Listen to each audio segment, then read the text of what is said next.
Consumed. That's what I felt while playing my first FromSoft game, Elden Ring. I'd always heard the defining feature of these games. They're hard, difficult, but fair. And that last part is always reiterated. And yeah, while fair, it is most importantly a journey. One not built for everyone. I certainly did not think that the game was for me. I enjoy open world games, but I was never enthusiastic about dying over and over again. If I died more than twice in an Assassin's Creed game, I'd just turn down the difficulty. I don't like feeling inconvenience. I'm playing for fun, not to be punished for mistakes. But Elden Ring completely changed my life, and not just the way I play games.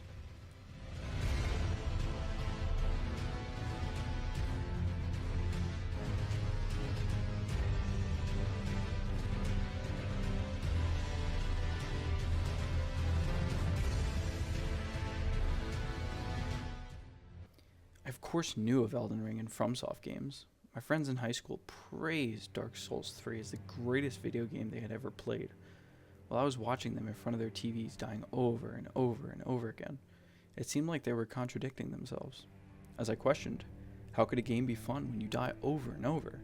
And so, I went on gaming for many years, having phases of Rocket League, Apex Legends, and my first foray into a single-player game, Metro Exodus, in 2019. I was hooked with Metro, playing hours a day for about a week straight. When I completed the game, the ending sparked the strongest emotions I had ever felt for a story in a game. I felt connected to the characters I had only spent 40 hours with. Nevertheless, I learned how a video game could change you, could grab you emotionally, instead of in the form of an addiction. I began to find interest in single-player open-world games, wanting to relive the emotional investment in a captivating story. I had Game Pass at the time, and saw that Assassin's Creed Origins had just been added. So I downloaded it, launched the game, tried it out, and the audio suppression in the game irked me so much that I quit the game before the tutorial finished and decided to just continue playing my multiplayer games that I had played over and over for years. Many months passed until I remembered Origins and reasoned that I should really give it a try and attempt to ignore the audio issues. I booted it up, completed the tutorial, and felt determined to at least finish the story. For the next 150 hours, I completed every single location on the map, every single mark that Ubisoft had placed. I was determined to finish, every quest as well, and I did it. I enjoyed it a lot. It felt great to relax in the world of ancient Egypt, explore the pyramids, and run into figures like Cleopatra and Alexander the Great. I thought video games couldn't get better than this. So when Assassin's Creed Odyssey was added to Game Pass, I could only wonder how they could top it. When I tried the game, I got immediately sucked in and could not stop playing it. They topped it. They surpassed it. They did everything better and more. Graphics, story, characters, combat, world. Everything was bigger, more in depth, and detailed in a way that seemed impossible. The world was so gigantic, it seemed daunting to complete the entire thing like I had with Egypt. But I was determined to complete every location just like I had before. And after over 270 hours, I had done it. By the end, I was exhausted with open world games. Exhausted with completing a checklist. Quests that seemed interesting in the start of the game began to drag. Combat that looked deep transitioned into shallow spam click repetitions. I felt like I spent all this time just to not really love the game like I did with Origins. So when I subscribed to Ubisoft Plus and tried Valhalla for the first time and saw a gigantic map with tons of the same markers that I had spent hundreds of hours completing in a different coat of paint, I was done. After arriving in England and doing a quest or two, I just shut down the game and I uninstalled it. I didn't think Valhalla was a bad game. I had just done the same thing before in a different way. I looked beyond the Assassin's Creed games after this. I stumbled onto Horizon Zero Dawn to try and enjoy it. The map looked huge, the bosses looked amazing, and the story seemed intriguing. Robot dinosaurs? Sign me up. I took comfort in knowing that a lot of the hallmarks of Ubisoft open world games are present in Horizon. Big map with markers telling you where everything is, quests that outline everything you need to do, and a checklist style of locations that you need to complete. While exhausted, it was comforting knowing how those simple mechanics worked. I assumed that every game was like this. I assumed every game screamed at the player how to do a quest or what location to visit next. And that was until I saw YouTube videos and retrospectives about Elden Ring. I hadn't even thought about trying the game. It was too difficult, I reasoned. It was too stressful, I said. And I'm not even good enough, I explained. But one thing those videos pinpointed was that idea of self-improvement. The assurance that you get better and learn with each attempt against a hard enemy. They promised a world like no other, that never told you where to go, but instead guided you visually. I started to toy with the idea of playing it one day, and what cemented my drive to do so was when my brother suggested I play it. This was after he had just completed a Souls-like in Jedi Fallen Order. After buying and downloading it, I was skeptical I would play it for more than a single night, expecting to get skill checked by the most basic enemies, because again, this is what has always happened to me in easier open world games. It was hard to reassure myself that I had some skill of beating Horizon Zero Dawn or Metro Exodus on their hardest difficulties, but I knew I'd be in for a rough time in Elden Ring. The first night I played for a few hours and found the game enjoyable, but it didn't hook me. I explored Limgrave and died over and over to basic enemies, not making much progress as I could barely recapture my small number of runes to level up. I stopped that night and expected not to touch it again. I felt frustrated. I was constantly dying, constantly not making progress. The combat felt stiff and unintuitive. The enemies felt overpowered and way too fast. 3 days passed, and I decided to give it another try to see if I could at least try to kill a boss. I found a cave in Limgrave and ventured deep into it, moving slowly to not get jumped by enemies. Scared of what was around each corner, I scanned my surroundings like a hawk. When I finally got to the end of the cave, killed all the enemies, and pulled a lever, I knew what was next. My first boss fight, the Erdtree Burial Watchdog, and I got slaughtered, dying over and over and over again. I must have tried the fight at least 15 times, and I got more and more frustrated every time. I did expect to die. I went in with the intention to die, but this felt brutal. I felt more demotivated every attempt. But finally, after some perseverance, I was able to defeat him, and that dopamine rush was unlike anything I had experienced in a game before. So I treaded on to try and kill some more bosses, searching online to understand the challenges ahead of me. I attempted Leonine Misbegotten and died 20 times before finally felling him. My friend suggested I try the first major boss of the game, Margit, at the top of Stormhill. I explained that I had not even killed the giant troll that blocked the hill's entrance. That was when I learned I could just go around what seemed like required encounters. I finally understood the freedom that the game offered me. The lack of map markers truly guided me in a way that I didn't think was possible. I rushed up the hill through the enemies and fought Margit. It seemed insurmountable after my first try.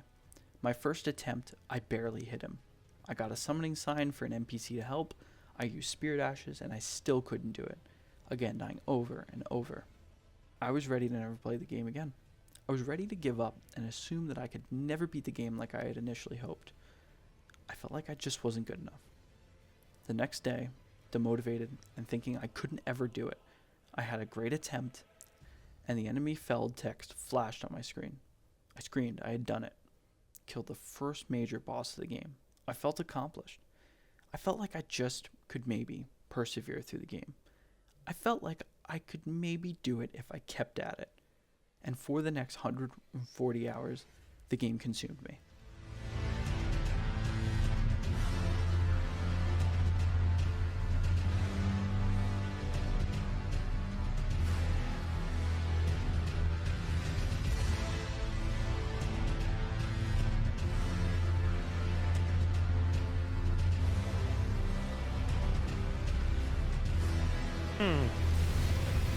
I wasn't paying attention. One hit.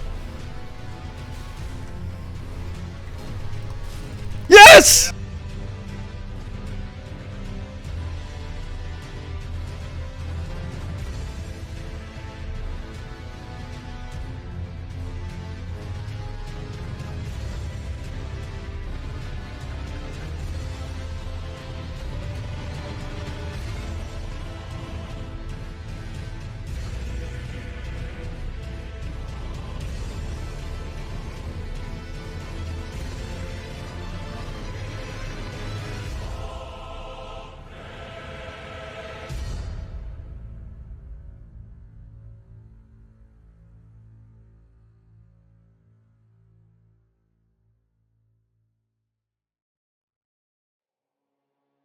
Limgrave, Lernia, Caelid.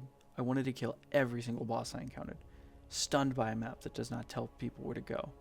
Stunned by these NPCs that offer these small tidbits of the deep world building that was unfolding before me. So stunned that I could maybe possibly do it and become the Elden Lord. After progressing about half the game, I noticed a shift in my real life. Tasks seemed more possible. I felt better at completing things I needed to get done. I noticed that I was okay with things taking multiple tries. Work, grit, endurance, all things I felt improved in my life during my time playing Elden Ring. And after a month of playing, I finally made it to the Hallig Tree. Knew that my fight with Millennia was coming. By joining the online discourse about the hardest bosses in FromSoft history, I was expecting to never beat Millennia. I questioned if I could get the Steam achievement, or would it be forever locked. Upon first attempting her, I vowed to fight her until I beat her, no matter how long. After 5 attempts with my Mimic Tear, I thought it would be impossible with it. She would heal too quickly from the ash for me to kill her. So I tried to solo her. 50 more attempts in a row I tried to kill her, learning her attack patterns, eventually perfecting her, even dodging waterfowl completely a few times. In phase 2, I was able to get her to 40% health until I panicked and summoned my Mimic Tear thinking I was going to lose without it. This lost me a lot of health and I died soon after. I was so close. I could almost taste victory, but I just couldn't do it. I tried 5 more times and decided to use the Mimic Tear immediately again. And the 61st try, I had finally killed her. Hours and hours of fighting. Hours and hours of dying. But this battle was not frustrating. This battle was not demotivating, but it was invigorating. It was inspiring. It was humbling. I was loving losing. I was loving dying. I was having fun learning the moveset, the sights, the sounds, the everything. It was all fun seeing my progress. In other games, it's easy to have the following breakdown. Let's say in an Assassin's Creed, you try a boss 3 times. The first time you get him to half health, and the second time you get him to 10% health. If the third time you attempt them, you only get them to half health, you feel like a failure. You feel like you're not very good because that prior attempt, you just got him to 10% left. In Elden Ring, I learned not to value each attempt.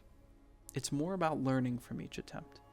If you learn even one thing, and yet you die almost immediately, it is the most important thing toward your overall goal of winning the battle. This concept can be applied everywhere in life, but the simple concept of learning from doing the same thing over and over again without seeing direct progress is one of the most important conceptualizations to grasp. And back to Elden Ring. After beating Millennia, I knew I still had to kill the final bosses. I'd killed everything before and including the fire giant, but I had drive, determination, and faith that I could complete my journey of becoming Elden Lord. That same day, same session, I played for 12 hours, and after 138.5 hours, I became Elden Lord after killing the final double boss. Yes! Each one not taking me more than 1 to 5 attempts. The overwhelming emotion that came from seeing the credits, the everything that I felt from this simple video game, it was all incredible. This was not just a game. This was a journey where I became a different person, where I saw problems differently, where I understood that progression in games and life is never linear. It's never one singular path. It's a path that is special to everyone differently. I tie it back to the concept of an open world game. Assassin's Creed puts markers on your map, tells you where to go. It tells you, the player, what content is important, how to complete a quest, and what you can or should ignore.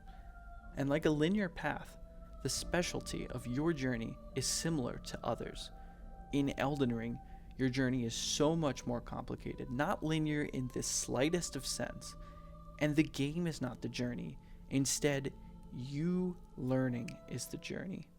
Thank you.